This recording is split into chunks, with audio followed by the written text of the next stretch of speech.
Da li ste zaista spremni da prodate svoju nekretninu? Sad ćemo da vidimo. Ja sam Vladimir Rafajlović iz Real House nekretnina iz Novog Sada. Mi se bavimo posredovanjem u prodaji i zakupu nepokretnosti, a ovo su 3 pitanja koje mi uvek pitamo prodavce nekretnina pre nego što s njima ulazimo u bilo kakav deal. Prvo pitanje, da li ste zaista spremni da prodate vašu nekretninu?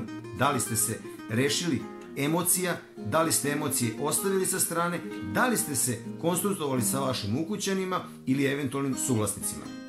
Drugo pitanje na koje treba da odgovorite je veoma bitno, da li ste spremni da formirate tržišnu cenu po kojoj nekretnina može da se proda. I treće pitanje, da li zaista mislite da mi možemo da prodamo vašu nekretninu? Ovo je vrlo bitno zbog poverenja. Ukoliko jedni u druge nemamo poverenja, nemojte ni da radimo. Ukoliko je odgovor na vaša sva 3 pitanja pozitivan i mislite da mi možemo da prodamo vašu nekretninu, slobodno nas kontaktirajte. Mi znamo kako se to radi.